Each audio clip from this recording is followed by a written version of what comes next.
Assalamualaikum warahmatullahi wabarakatuh. Perkenalkan, nama saya Fani Angelina, NIM 1207012302 dari Fakultas Ekonomi dan Ilmu Sosial. Jurusan Manajemen kelas 2A Universitas Islam Sultan Syarif Kasim Riau. Baiklah, saya akan menjelaskan sedikit materi tentang memahami negara dan konstitusi dan warga negara, serta sistem pemerintahan negara Republik Indonesia berdasarkan Undang-Undang Dasar 1945. Memahami negara, konstitusi, dan warga negara. Negara adalah salah satu subjek hukum internasional sebagai kesatuan politik yang harus memiliki unsur-unsur tertentu sebagaimana ditentukan dalam Konferensi Pan-Amerika pada tahun 1933 di kota Montevideo yang menghasilkan mengenai hak-hak dan kewajiban negara. Sistem pemerintahan Republik Indonesia berdasarkan Undang-Undang Dasar 1945 berdasarkan hubungannya, fungsi, dan kedudukan. Yang pertama, MPR.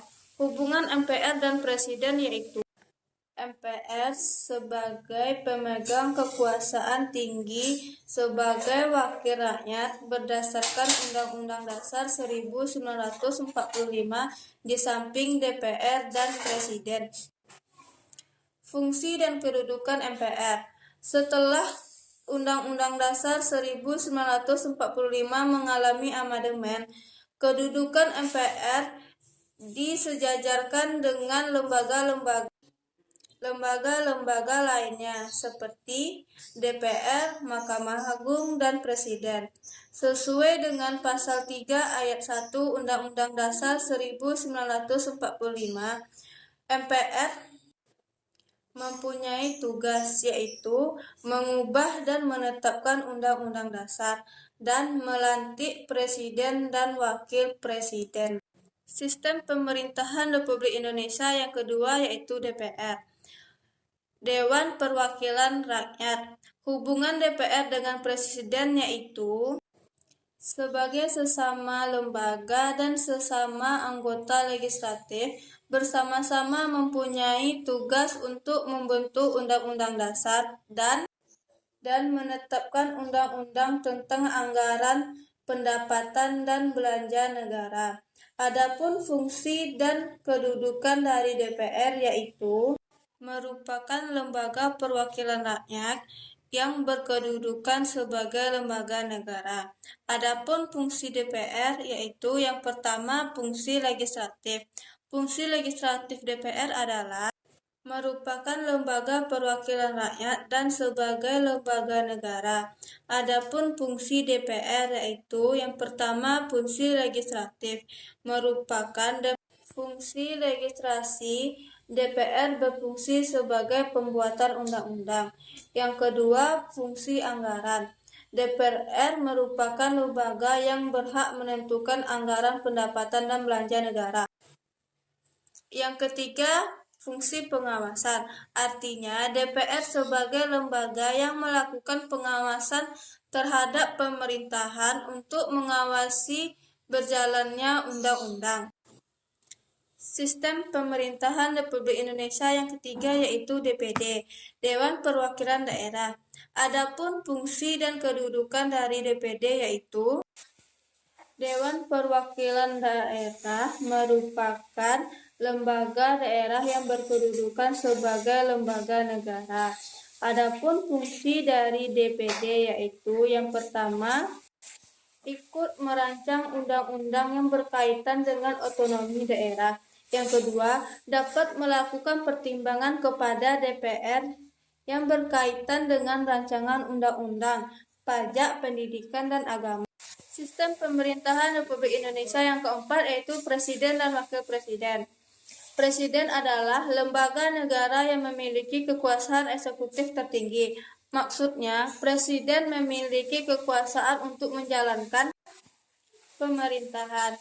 Presiden memiliki kedudukan sebagai kepala pemerintah. dan sekaligus kepala negara. Presiden dan wakil presiden menjalankan pemerintah sesuai dengan program yang ditentukan atau ditetapkan sendiri.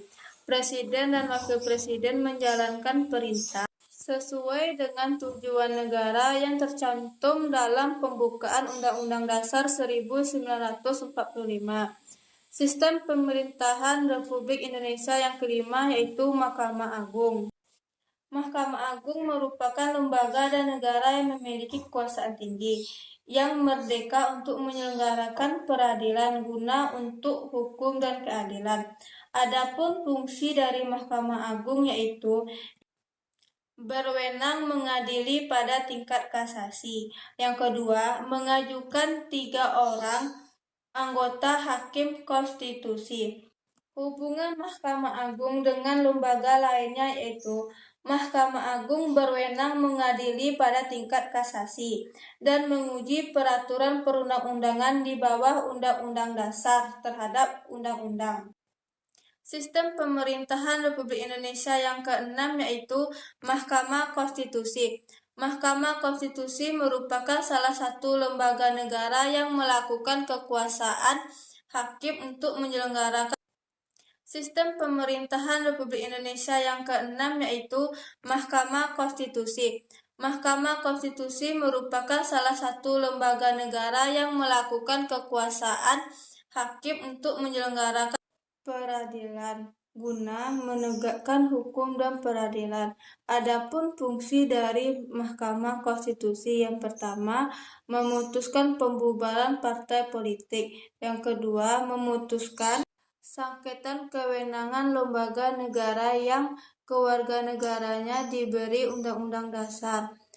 Sistem pemerintahan Republik Indonesia yang ketujuh yaitu Komisi Yudisial.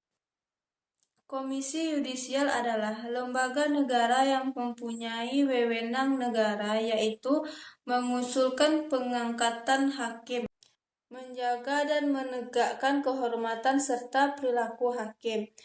Hubungan Komisi Yudisial dengan lembaga lainnya yaitu Komisi Yudisial dapat mengusulkan calon hakim kepada MPR untuk mendapatkan persetujuan dan selanjutnya ditetapkan sebagai hakim agung dan presiden.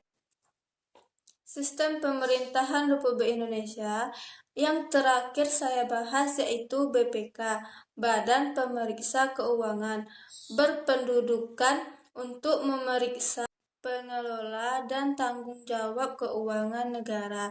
Adapun tugas dari BPK yaitu memeriksa pengelola keuangan negara.